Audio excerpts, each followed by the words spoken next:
हृदय चक्र में शिव जी वास करते। ये 12 दल का कवल है। यहाँ पर वायु तत्व पाया जाता है। हरे वास्तव वो ऊपरी मंडलों में करते हैं, लेकिन उनका प्रकाश, उनकी किरणें इन चक्रों पर पड़ती हैं।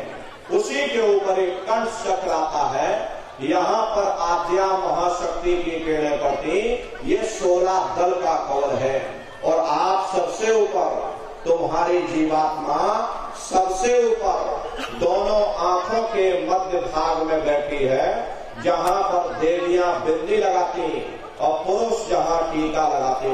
ये बिंदी और टीका यहाँ पर इसीलिए लगाया जाता है क्योंकि यहाँ तुम्हारी जीवात्मा बैठी है, उसका श्रृंगार किया जाता है। तो 10वां द्वार है जहाँ पर तुम्हारी जीवात्मा बैठी हुई। इसी 10वें दरवाजे पर बैठ करके जीवात्मा अपने प्रकाश को 9 दरवाजों में फैलाती है, जिससे आपका ये शरीर चलता, आपके हाथ, आपके पैर चलते हैं। जब आप भजन करोगे और घंटे संग की आवाज को सुनोगे तो उस आवाज में चुंबक है, वो आवाज आपको अपनी ओर खींचेगी।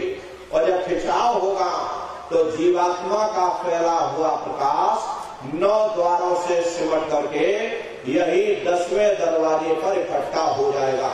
और जैसे यहाँ पर इकट्ठा हुआ, तुरंत शब्द जीवात्मा को खींच करके इस शरीर से बाहर कर देगा।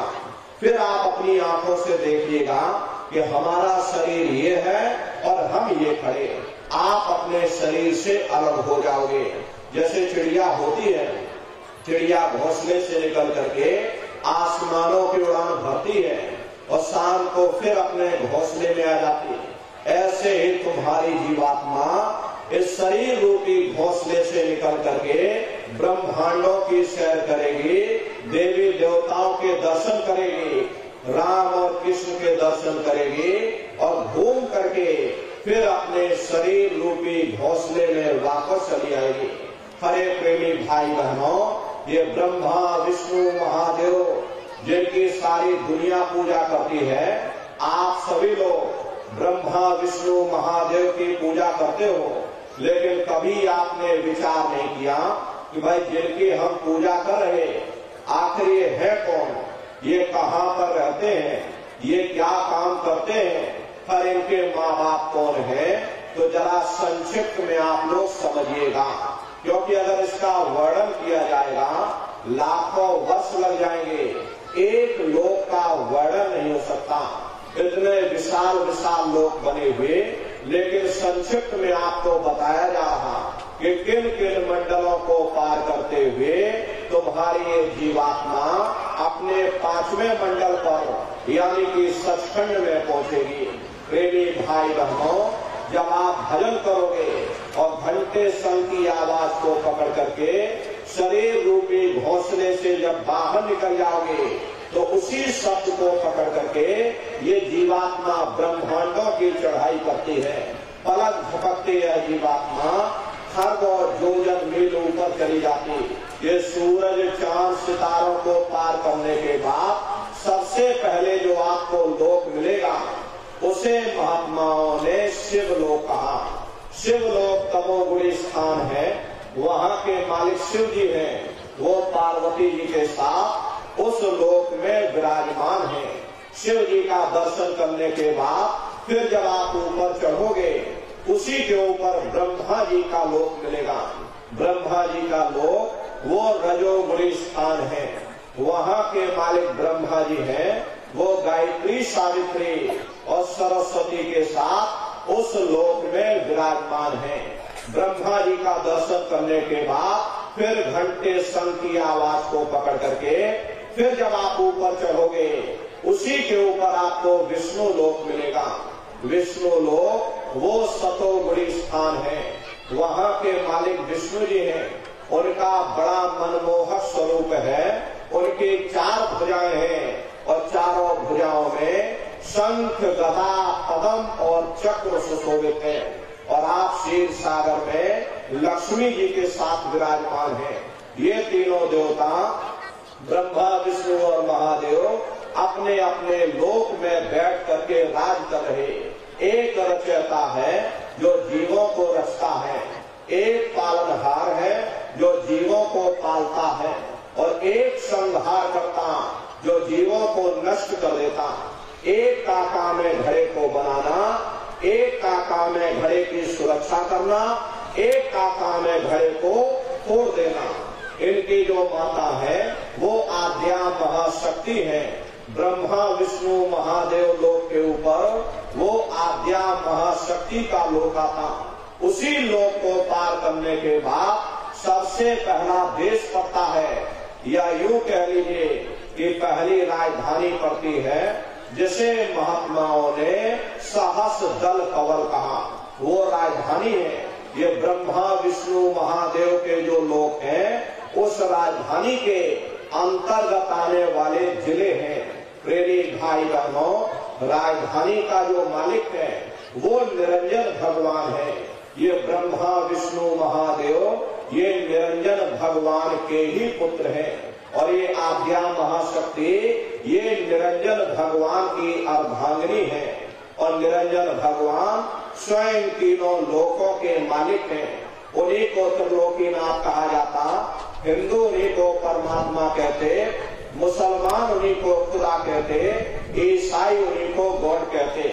घंटे और शंख की आवाज जो हर इंसान के अंदर गूंज रही, वो आवाज उन्हीं के मुखार बिंद से हो रही। निरंजन भगवान का जो स्वरूप है वो ज्योतिष स्वरूप है।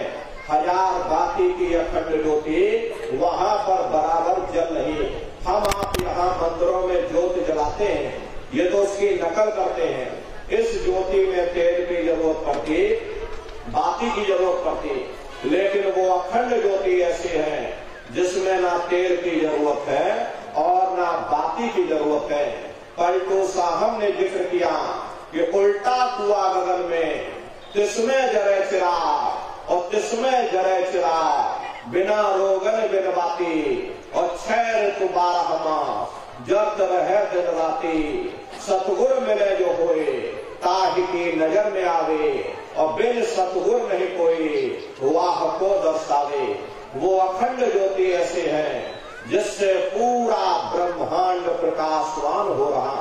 जितनी भी अवतारी शक्तियां आई, राम आए, राम को वहीं से नीचे उतारा गया। इसीलिए उस देश को अयोध्या नगरी भी कहा जाता।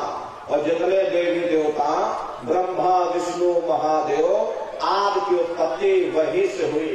गोस्वामी जी महाराज जब साधना करके वहां पहुंचे, तभी उन्होंने अपनी धर्म पुस्तक में लिख दिया कि अति विचित्रता लोक की अनेका, रचना अधिक एक एका।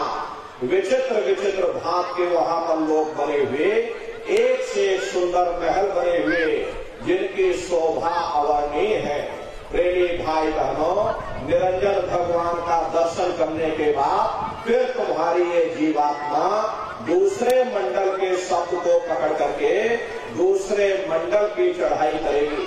शाम तज श्वेत को गहना, सुरत को तान धुन सुनना, और बंक के द्वार धस बैठो, और त्रिकुटी जाय कर लेना। उसी के ऊपर दूसरा देश आता है जिसे महात्माओं ने त्रिकुटी देश कहा। वहाँ के जो मालिक हैं वो ब्रह्म है। वहीं से मन और माया की उत्पत्ति हुई। वहीं से 3 गुण, रजोगुण तमोगुण सतोगुण, तीनों गुणों की उत्पत्ति वहीं से हुई। ये जो आपके वेद हैं, वेदों को सारी दुनिया पढ़ती है। वेदों की व्युत्पत्ति उसे स्थान से हुई है। अरे महात्मा कहते हैं कि त्रिकुटी महल में विद्या सारा, धन हर गरजे बजे नगारा, और लाल वरण सूरज उजियारा। वहाँ पर 2 धुने, बादलों की गर्जन और मृदंग की आवाज उस लोक में गूंजती रहती है।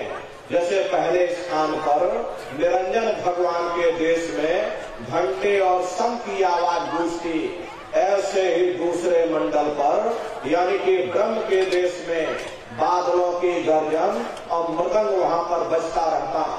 ओम का जाप बराबर वहाँ होता रहता। प्रेमी भाई बहनों, ब्रह्म का जो स्वरूप है लाल वरण सूरज उजियारा, ये सूरज कुछ नहीं। ऐसे लाखों लाख सूर्य इकट्ठे करोगे तो वहाँ का एक बनेगा। ब्रह्म का जो स्वरूप है वो सुबह के लाल सूर्य के समान है, इसीलिए वहां का पूरा ब्रह्मांड लाल है। जहां तक आपकी निगाह जाएगी ब्रह्म देश में चारों तरफ आपको लाल ही लाल नजर आएगा। महात्मा जब साधना करके वहां पहुंचे तभी महात्माओं ने लिख दिया कि लाली मेरे लाल की, जित देखो तलाल, लाली देखन में गई, मैं भी हो गई लाल। वो पूरा ब्रह्मांड ही लाल है।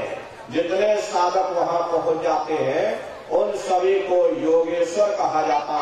जैसे व्यास जी हुए, वशिष्ठ जी हुए, वाल्मीकि जी हुए, इन सब की पहुंच वहीं तक थी। इसीलिए कहा गया कि वाल्मीकि भय ब्रह्म समाना। जब इनकी जीवात्मा वहां पहुंची और जब इन्होंने ब्रह्म का दर्शन किया तो इनका स्वरूप भी ब्रह्म के समान यानी कि ब्रह्म स्वरूप हो गया। तो जितने साधक वहां पहुंच जाते हैं उन सभी को योगेश्वर कहा जाता है। योगेश्वर भगवान श्री कृष्ण उसी देश में वास करते हैं। ये जो ब्रह्म देश है वो श्री कृष्ण भगवान का ही देश है और श्री कृष्ण भगवान वहीं पर रहते हैं। ये बाहर की जन्माष्टमी नहीं है जो आप लोग मनाते हो। अरे महात्माओं ने कहा था भाई सही मायने में तुम जन्माष्टमी कब मनाओगे? जब तुम्हारी जीवात्मा 5 तत्व जल पृथ्वी अग्नि वायु आकाश और 3 गुण रजोगुण तमोगुण सतोगुण 5 तत्व और 3 गुणों से परे होकर के ब्रह्म देश में पहुंच करके जब कृष्ण भगवान का दर्शन कर लोगे तब सही मायने में जन्म अष्टमी मनाई जाएगी। वहां कृष्ण भगवान का दर्शन करने के बाद फिर तुम्हारी ये जीवात्मा तीसरे मंडल के शब्द को पकड़ करके तीसरे मंडल की चढ़ाई करती है। आगे पहुंची सुन झंकार, ररंकार ध्वनि सुनी पुकार, आगे श्वेत शून्य है भाई और मान सरोवर कैट भाई। उसी के ऊपर तीसरा देश आता जिसे महात्माओं ने सुन देश कहा, उसी को रारंग देश कहा जाता, उसी को अक्षर और नेति कहा जाता। वहाँ के जो मालिक हैं वो रारंग पुरुष यानी कि पार ब्रह्म पुरुष है। वहाँ किंगरी और सारंगी 2 धुनें उस लोक में गूंजती रहती और पार ब्रह्म पुरुष का जो स्वरूप है वो पूर्णमासी के चंद्रमा के समान बड़ा ही मनमोहक स्वरूप है।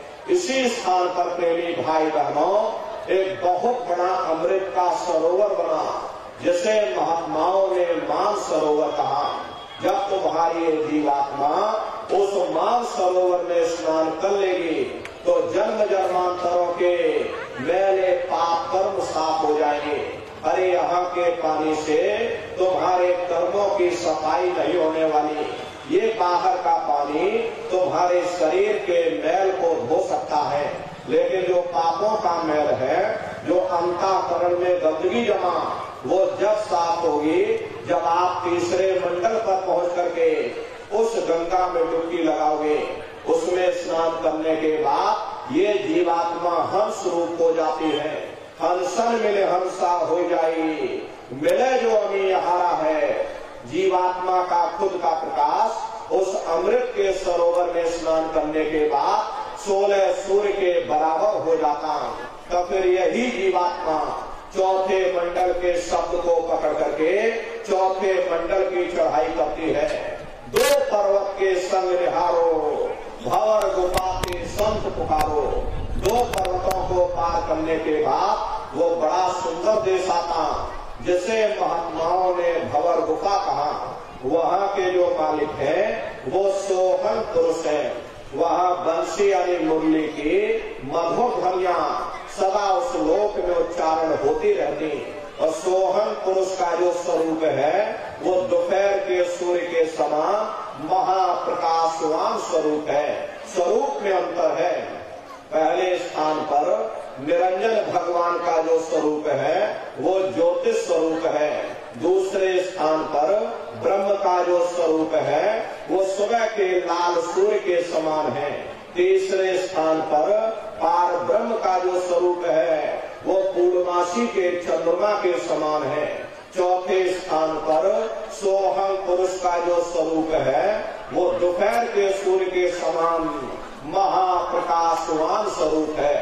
वहाँ के धनी का दर्शन करने के बाद ताके परे धाम सतनामा, बीन बजे सतलोक ठिकाना। सोहम देश के ऊपर वो 5वां देश आता है जिसे महात्माओं ने सचखंड देश कहा। वो सचखंड देश अजर अमर अविनाशी सदा एक रस रहने वाला देश है। वहाँ न काल है न कर्म है, न दुख है न संताप है, न पुण्य है न पाप है। जो जीवात्माएं वहाँ पहुँच जाती हमेशा के लिए जन्म मरण के बंधनों से आजाद हो जाती। वहाँ के जो मालिक हैं वो सतपुरुष भगवान हैं जिनके रोम रोम में खरबों खरब सूरज चांद सितारे प्रकाशवान। वही हमारे आपके सच्चे मालिक हैं, वही हमारे आपके सच्चे पिता हैं।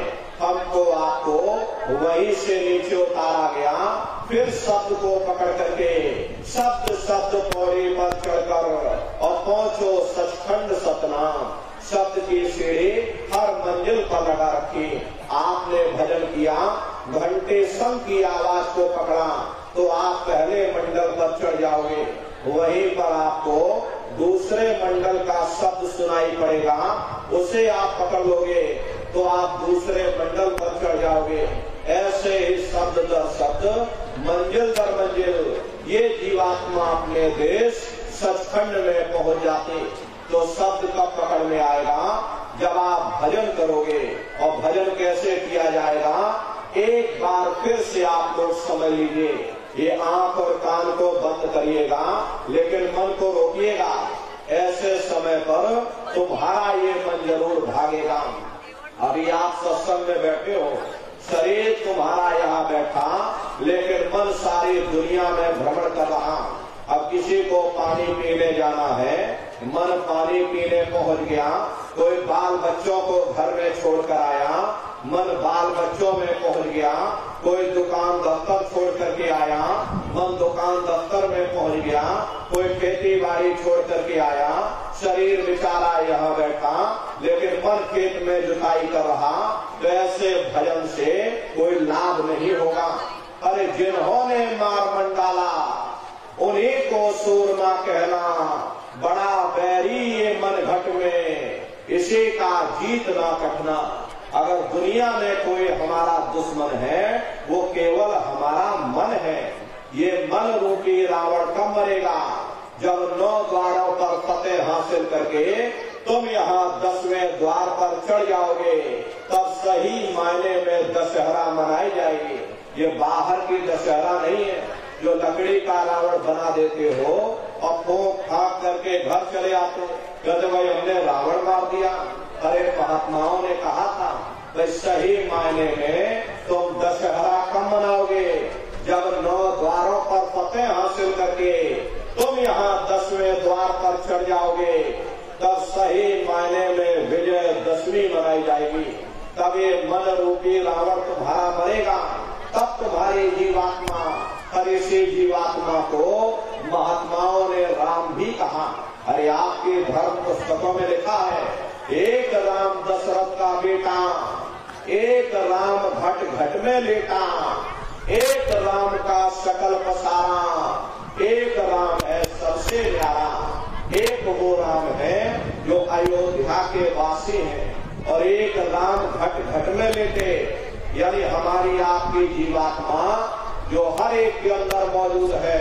महात्माओं ने कहा एक वो राम है और एक राम का सकल पसारा, यानी पहले स्थान के मालिक वो निरंजन भगवान जिनको दुनिया त्रिलोकीनाथ कहती है, जिनका ये पूरा पसारा पूरा संसार है। महात्माओं ने कहा एक वो राम है और एक राम है सबसे न्यारा। 5वें स्थान के मालिक वो सतपुरुष भगवान जो हमारे आपके सच्चे पिता हैं। महात्माओं ने कहा एक वो राम है। तो महात्मा तो उस राम की महिमा गाते। मोटी बात आप लोग पकड़िए कि भजन कैसे करोगे। तो आंख और कान को बंद कर लेना, ऊंचा ध्यान दे करके सुनिएगा। सीटी जैसी आवाज शुरू में आपको सुनाई पड़ेगी, उसे पकड़ लेना, उसको सुनते रहना, सुनते सुनते उसी में लीन हो जाओ। जब आप उसमें लीन हो जाओगे तो कुछ समय बाद में दोबारा आपको अनुभव होगा कि कहीं बड़ी दूर से एक महीन आवाज, घंटे और शंख की आवाज हमारे कानों में गूंज रही।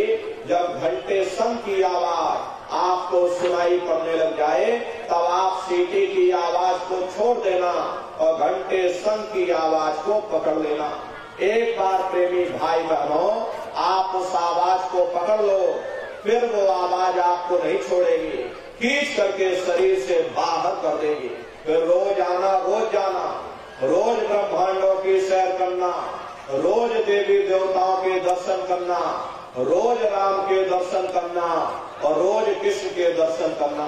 तो सुमरन, ध्यान और भजन ये 3 क्रियाएं आपको बताई गई। रास्ता बिल्कुल सच्चा है, आप करोगे आपको अनुभव होगा, दिखाई भी देगा और सुनाई भी पड़ेगा। लेकिन इतना ध्यान रखिएगा, जो भी दिखाई सुनाई पड़े अपना हजम करिएगा।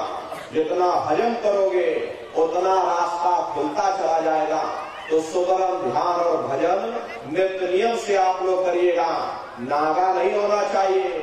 अरे आप शरीर को भोजन देते हो, सुबह दोपहर शाम खाते हो, लेकिन कभी आपने विचार नहीं किया ये जीवात्मा जो जन्म जन्मांतरों से भूखी प्यासी बैठी, कभी आपने इसको भोजन नहीं दिया। अरे इसका भोजन शब्द है, इसका भोजन नाम है। अपना ये नियम बनाइए कि पहले हम अपनी जीवात्मा को भोजन देंगे, फिर अपने शरीर को भोजन देंगे। अगर ये नियम आपका बन गया तो आपका लोक भी बन जाएगा और आपका परलोक भी बन जाएगा। अरे प्रेमी भाई बहनों, मालिक को पाने के लिए तुम्हें घर बार छोड़ने की जरूरत नहीं है, तुम्हें समाज छोड़ने की जरूरत नहीं है, तुम्हें जात और बिरादरी बदलने की जरूरत नहीं है। अरे जात पात के रगड़े झगड़े ये हमारे अपने नहीं है, ये सिर्फ हमारे मन की खुरापात है। आप सभी लोग बुद्धिमान हो, अपनी अपनी बुद्धि से आप सभी लोग विचार करिएगा। जब गुरु नानक साहब नहीं आए थे तब कोई सिख नहीं था, जब मोहम्मद साहब नहीं आए थे तब कोई मुसलमान नहीं था, जब ईसा मसीह साहब नहीं आए थे तब कोई ईसाई नहीं था। और पीछे लौटते चले जाओ तो केवल मनुष्य ही मनुष्य रह जाते। ये रगड़े झगड़े किसने पैदा किए? ये हमने आपने पैदा किए। अरे कोई भी महात्मा यहाँ पर आकर के न कोई कौम बनाने आता है, न कोई मजहब चलाने आते हैं और न ही आप हमारे हाथों में ये डंडे और तलवारें देने के लिए आते। अरे आपको सच्चा मार्ग, सनातन मार्ग समझाने के लिए इस धरा भूमि पर शरीर रूप में अवतरित होते हैं। इसीलिए महात्मा कहते हैं कि वह जाति पाति पूछे नहीं कोई, हरि का भजे सो हरि का होई। लोग यहाँ जात पात बनाते बनाते और यहीं पर रह गए। लेकिन नारियों, जब तुम्हारी ये जीवात्मा इस मनुष्य रूपी चोले को छोड़ करके ऊपर धर्मराज की कचहरी में पहुंचेगी, वहां न तुमसे ये पूछा जाएगा कि तुम किस जाति के हो, तुम किस कौम के हो, तुम किस मजहब के हो, तुम हिंदू हो या मुसलमान हो, तुम हिंदुस्तान से आए हो या तुम पाकिस्तान से आए हो। अरे वहाँ तुम्हारे कर्म देखे जाएंगे, भक्ति भाव देखा जाएगा, मालिक से मिलने का प्रेम और प्यार देखा जाएगा। इसीलिए महात्मा कहते हैं वह मालिक को पाने के लिए तुम्हें जात बिरादरी बदलने की जरूरत नहीं है, तुम्हें समाज छोड़ने की जरूरत नहीं है, तुम्हें बाल बच्चे छोड़ने की जरूरत नहीं है, तुम्हें घर परिवार छोड़ने की जरूरत नहीं है, तुम्हें साधु सन्यासी और बाबा बनने की जरूरत नहीं। अरे भाई, तुम अपने अपने घर परिवार में रहो, अपने अपने बाल बच्चों के साथ रहो, अपने अपने समाज में रहो, समाज के रीत नीति के अनुसार रहो, मेहनत और ईमानदारी से काम करो और 24 घंटे में घंटा 2 घंटा अपनी जीवात्मा के कल्याण के लिए सुरत शब्द नाम की कमाई यानी कि सुमरन ध्यान और भजन करिएगा। हरे नर नारियों, यही दौलत तुम्हारे काम आएगी, बाकी सब यही पड़ा रह जाएगा। सुई की एक नोक भी तुम्हारे साथ में जाने वाली नहीं है। अरे बड़े बड़े राजे महाराजे आए, सारी जिंदगी उन्होंने ये किला बनाते बनाते गुजार दिया। आज उनके किलों को जाकर देखो, आज खंडहर बने पड़े हुए। विश्व विजेता सिकंदर सारी दुनिया पर राज करने का ख्वाब देखता था, वो भी मुट्ठी खोल करके चला गया। कोई क्या साथ लेकर के जाएगा? जो चीज तुम्हारे साथ में जाने वाली वो केवल परमात्मा की भक्ति है। इसलिए प्रेमी भाई बहनों, वो दौलत कमा लो जो अंत समय में तुम्हारे काम आवे, वरना ये समय तुम्हारा निकलता चला जा रहा। ये श्वासों की पूंजी दिन प्रतिदिन कम होती चली जा रही। अरे हम लोग कहते हैं कि हमारी उम्र बढ़ रही, अरे आपकी उम्र बढ़ नहीं रही, आपकी उम्र दिन प्रतिदिन घटती चली जा रही। ये चंद श्वासों की पूंजी जो लेकर के आप बैठे हो, ये दिन प्रतिदिन कम होती चली जा रही। एक समय ऐसा आएगा, ये बुलबुला तुम्हारा फूट जाएगा कि न जाने तुमको दोबारा मनुष्य शरीर मिले न मिले। अरे तुम भटकते रह जाओगे युगों युगों के लिए नरकों और चौरासियों में। इसलिए प्रेमी भाई बहनों, अहो भाग्य है आपका, आपको ये मनुष्य शरीर मिल गया। इस मनुष्य रूपी मंदिर में बैठ करके वो आत्मधन कमा लो, वो रूहानी खजाना कमा लो, जिससे तुम्हारे जीवात्मा का कल्याण हो जाए। तो सुमरन ध्यान और भजन नित्य नियम से आप लोग करिएगा और सभी लोग शाकाहारी रहना, क्योंकि हमारे गुरु महाराज ने शाकाहार पर विशेष जोर दिया। गुरु महाराज हमारे कहते थे कि बच्चे बच्चियों, तुम लोग शाकाहारी रहना, शाकाहार का प्रचार करते रहना, इसे से देश और दुनिया में भारी परिवर्तन होगा। अरे नारियों, परिवर्तन कोई कानून बनाने से नहीं होता, परिवर्तन कोई आंदोलन करने से नहीं होता, परिवर्तन कोई तोड़ फोड़ करने से नहीं होता। परिवर्तन तब होता है जब लोगों के विचार बदलते, लोगों की भावनाएं बदलती। और विचार जब बदलेंगे जब लोगों का खान पान शुद्ध होगा। अरे देसी कहावत है कि जैसा खाए अन्न वैसा होए मन। जब इंसान पशुवृत्ति भोजन करेगा तो उसकी बुद्धि स्वतः ही पशुओं जैसी हो जाएगी, सोच विचार उसका चिंतन स्वतः ही पशुओं जैसा हो जाएगा। फिर जिस शराब के नशे में माँ बहन बेटी की पहचान खत्म हो जाए, उस शराब को पी करके यह कैसे पता चलेगा कि क्या अच्छा और क्या बुरा है। यही कारण है कि आज भर समाज में ये दुनिया भर के अत्याचार और दुनिया भर के व्यभिचार फैले हुए। अरे हम लोग मंदिर बनवाते हैं, उन मंदिरों में नहा धो करके जाते, कहते भाई परमात्मा के रहने की जगह है, हमको नहा धो करके जाना चाहिए, फूल अगरबत्ती ले जाना चाहिए। कोई उन मंदिरों में कूड़ा कचरा नहीं डालता। अगर कूड़ा कचरा डालोगे तो आपस में लाठियां चल जाएंगी। फिर ये जो हरि मंदिर है, ये पंच भौतिक शरीर जिसे महात्माओं ने हरि मंदिर कहा, और इसमें तुम हाड़ मांस के लोथड़े डालते हो, इसमें तुम शराब के कपड़े डालते हो, अपने बनाए हुए ईट गारे के मंदिर की कदर करोगे और परमात्मा के बनाए हुए इस हरि मंदिर को तुमने जीते जी कब्रिस्तान बना दिया तो सख्त सजा मिलेगी। अरे महात्माओं ने लिखा है कि तिल भर मच्छी खाई के कोट गौ दे दान, काशी करवट जा मरे निश्चय नर्क निदान। यदि तिल भर भी मच्छी खा करके फिर चाहे कोटान कोट गौओं का दान करो और काशी में जा करके मत्था रगड़ते रगड़ते अपनी पूरी जिंदगी वहां पर गुजार दो, फिर भी तुमको तुम्हारे गुनाहों की सजा मिलेगी, कोई बच नहीं सकता। क्योंकि ये कर्म भूमि है। यहाँ तुम जैसा कर्म करोगे वैसा ही फल तुमको मिलेगा। देखिए, इस कर्म भूमि पर कृष्ण भगवान तक नहीं बच पाए। उस समय बाली को छिप करके बाण मारा, वही बाली कृष्ण अवतार में बहेलिया बन करके आ गया। कृष्ण भगवान के पैरों में पद्म चमकता था, हिरण की आंख समझ करके, और बहेलिये ने निशाना मार दिया। और जब पास में आकर के देखा कृष्ण भगवान थे, अफसोस करने लगे। लेकिन कृष्ण भगवान ने उसको समझाया, वह इसमें तुम्हारा कोई दोष नहीं। उस समय हमने तुमको मारा, आज तुमने हमको मार दिया, हमारा तुम्हारा अदला बदला पूरा हो गया। कर्म प्रधान विश्व रच राखा, जो जस करे सो तस पंचा था। ये कर्मों का ऐसा देश है, यहाँ तुम जैसे बीज बोगे वैसे ही फसल काटोगे। यदि हम अपनी जिह्वा के लिए बेजुबान जानवरों की गर्दन पर छुरियां चलाएंगे तो कर्मों का भोग देना पड़ेगा। एक दिन ऐसा आएगा तुम उस योनि में चले जाओगे, उनको मनुष्य शरीर मिलेगा, वो तुमको धर करके काटेंगे, क्योंकि कर्मों का लेना देना है। जब कृष्ण भगवान नहीं बच पाए, साधारण इंसान की क्या हस्ती और शक्ति है।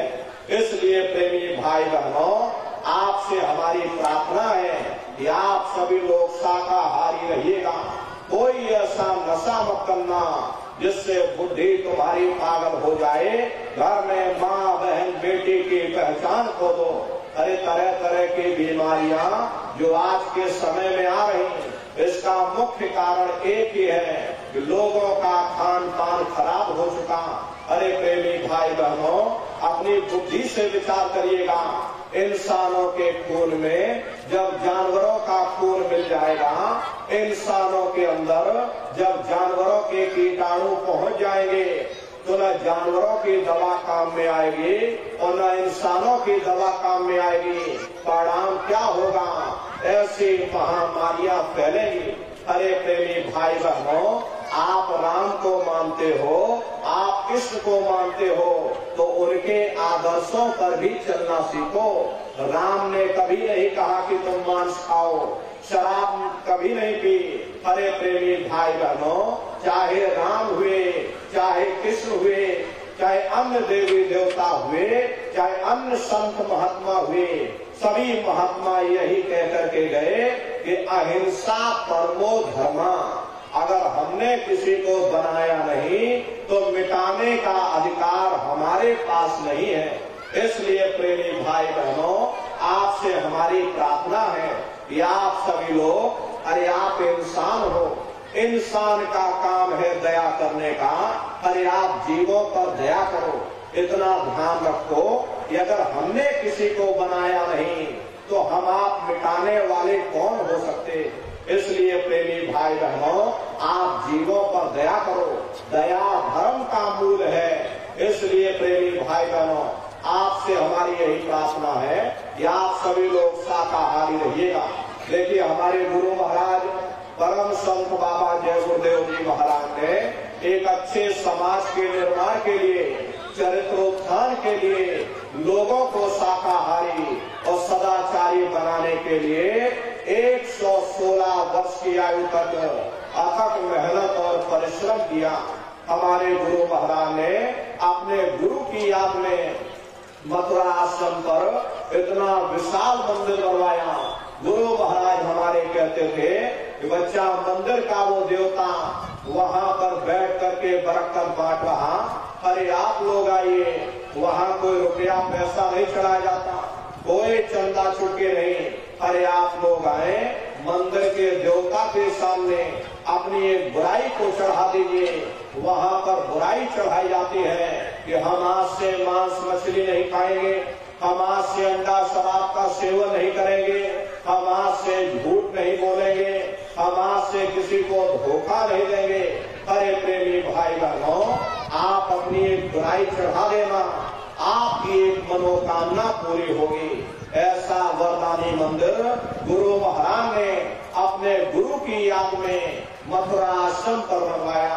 तो प्रेमी भाई बहनों, आप लोग मथुरा दरबार में पधारिएगा, अपने गुनाहों की गठरी वहां पर चढ़ा देना, अरे आपको दया दुआ बरकत मिल जाएगी। प्रेमी भाई बहनों, देखिए अभी होली का कार्यक्रम 7, 8, 9 मार्च 3 दिवसीय होली का कार्यक्रम मथुरा दरबार में होगा। देश के कोने कोने से दसियों लाख की संख्या में सत्संगी प्रेमी भाई बहन मथुरा दरबार में पधारते हैं। आप लोग भी पधारिएगा। अरे आपके रहने ठहरने की व्यवस्था वहाँ पर की जाती है। अलग अलग जिलों के टेंट राउटी डेरे लगाए जाते, अलग अलग जिलों के भंडारे चलाए जाते, हजारों हजार की संख्या में वहाँ पर भंडारे बराबर चलते रहते हैं। प्रेमी भाई बहनों, अपना बहुत बड़ा आश्रम है, करीब करीब 10 किलोमीटर के व्यास में अपना ये आश्रम बना हुआ, वहीं पर एक कार्यक्रम होता है। अपने आश्रम पर गुरु महाराज की बहुत बड़ी गौशाला भी है। गुरु महाराज के पास में कुल 2 गाय थी। 2 गायों का इतना बड़ा परिवार है कि आज के समय में करीब करीब 3000 गाय हैं और 3000 से ऊपर सांड है। गौशाला अलग बना रखी और नंदीशाला अलग बना रखी। किसी को बाहर नहीं भेजा जाता, क्योंकि गुरु महाराज कह करके गए थे कि बच्चा इनको यही रखना, यही सेवा पानी करना। अगर बाहर भेज दोगे लोग मार देंगे, काट देंगे। इसीलिए चाहे गाय हो या चाहे बैल हो, किसी को बाहर नहीं भेजा जाता। गौशाला अलग बना रखी जिसमें गाय ही गाय रहती है और नंदीशाला अलग बना दी है जिसमें सांड ही सांड रहते। उसी के बगल में अपना एक बहुत बड़ा अस्पताल है, वही बगल में अपना विद्यालय है जिसमें करीब 2,500 से 3,000 बच्चे निःशुल्क विद्या अध्ययन करते हैं। वो गुरु महाराज की कर्म भूमि है और गुरु महाराज की जन्म भूमि जिला इटावा ग्राम खितौरा में है। जैसा भव्य मंदिर मथुरा दरबार में बना हुआ, उसी तरह से भव्य मंदिर गुरु महाराज की जन्म भूमि पर बन करके तैयार हो चुका। ये जो आप पोस्टर देख रहे हैं, ये गुरु महाराज की जन्म भूमि का मंदिर है। 10 साल लग गए, धीरे धीरे ये काम चलता रहा, कभी रुका नहीं।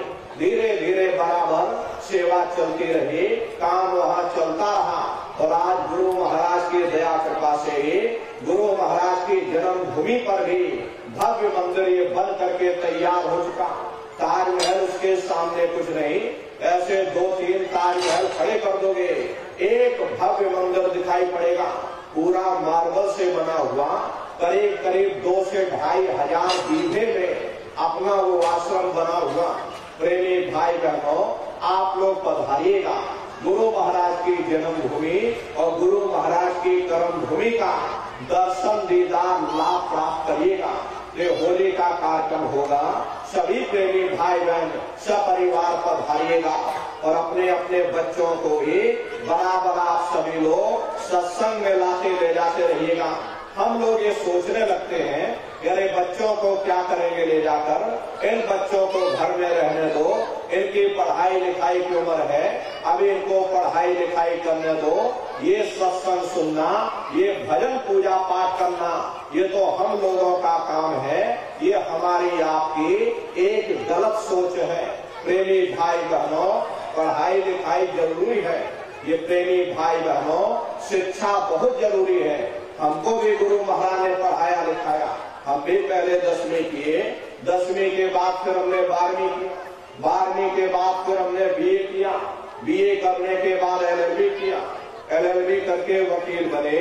तो गुरु महाराज ने कहने का मतलब ये है कि मालिक ने हमको भी पढ़ाया लिखाया। लेकिन प्रेमी भाई बहनों, पढ़ाई लिखाई के साथ साथ अच्छे संस्कार भी जरूरी है और संस्कार कोई MA BA की डिग्री करने से नहीं पढ़ते, संस्कार कोई डिप्लोमा करने से नहीं पढ़ते।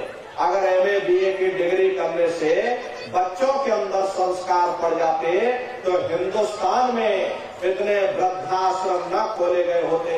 अरे संस्कार पढ़ेंगे महात्माओं के वचनों से, संस्कार पढ़ेंगे सत्संग के माध्यम से। ये बच्चे देश के भविष्य हैं, इनके अंदर अच्छे संस्कार डालना ये समय की बहुत बड़ी मांग है।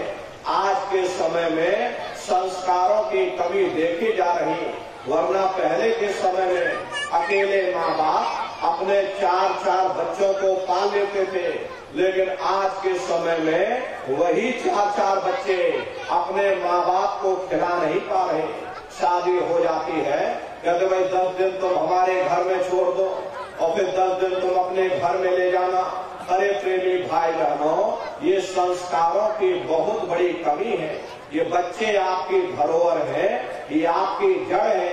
अपनी धरोहर को संभाल करके रखिएगा। इनको आप बचपन से तैयार करिए, इनको अच्छे संस्कार दीजिए, इनको अच्छी शिक्षा दीजिए।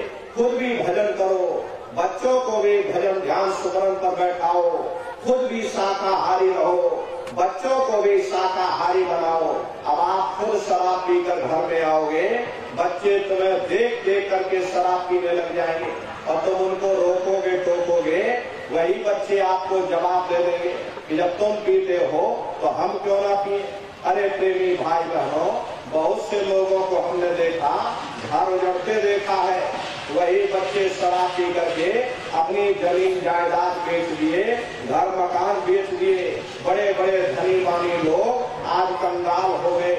प्रेमी भाई बहनों, इसलिए हमारी प्रार्थना है कि पहले खुद सुधरो, बच्चों को भी सुधारो, उनके अंदर भी अच्छे संस्कार दो, बच्चे भी तुम्हारे इन व्यसनों से दूर रहें, ये भी शाकाहारी रहें। इनको सत्संग में लाते ले जाते रहो, इनको भजन ध्यान सुमरन पर बैठाते रहो। इन बच्चों के अंदर अच्छे संस्कार पड़ जाएंगे, यही बच्चे बड़े होकर के माँ बाप का नाम रोशन करेंगे, घर और समाज का नाम रोशन करेंगे। इसलिए प्रेमी भाई बहनों, अपने अपने बच्चों के साथ, इष्ट मिष्ट परिवार वालों के साथ आप सभी प्रेमी भाई बहन होली के कार्यक्रम में सब परिवार सादर आमंत्रित हैं। आप लोग पधारिएगा। भजन ध्यान सुमरन बराबर आप लोग करते रहना। इतना जान लीजिए प्रेमी भाई बहनों, भजन ध्यान सुमरन बराबर आप सभी लोग बराबर करते रहिएगा। देखिए आपका आश्रम है, यहाँ पर प्रेमी भाई बहनों साप्ताहिक सत्संग आप लोग इसकी शुरुआत करिएगा। हर सप्ताह में सत्संग होने लग जाएगा।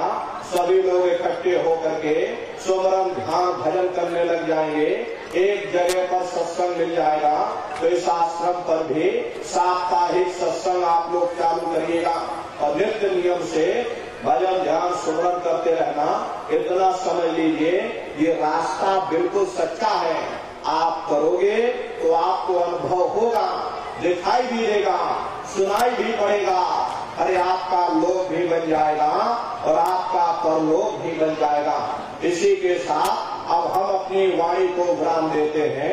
आप लोगों ने अपना कीमती समय हमको दिया, इसके लिए आप सभी प्रेमी भाई बहनों को बहुत बहुत साधुवाद है। कहने सुनने में यदि हमसे कोई गलती हुई हो तो प्रेमी भाई बहनों, हम तो छोटे हैं, आप सभी लोग, हमारी माताएं बहनें बूढ़े बुजुर्ग, हमको छोटा समझ करके आप सभी प्रेमी भाई बहन हमको क्षमा करेंगे। मालिक के पावन नाम का सभी प्रेमी भाई बहन एक बार फिर से उच्चारण करिएगा। बोलो जय गुरुदेव। सभी लोग खड़े हो जाइए, सभी लोग खड़े हो जाओ। देखो प्रेमी भाई बहनों, अभी हम नीचे उतर जाएंगे, बारी बारी से आप लोगों से मिल भी लेंगे, लेकिन आप लोग कोई धक्का मुक्की या जल्दबाजी बिल्कुल मत करिएगा। आराम आराम से आइएगा। सबसे पहले माताएं बहनें आएंगी, उसके बाद भाई लोग आएंगे, लेकिन माताओं बहनों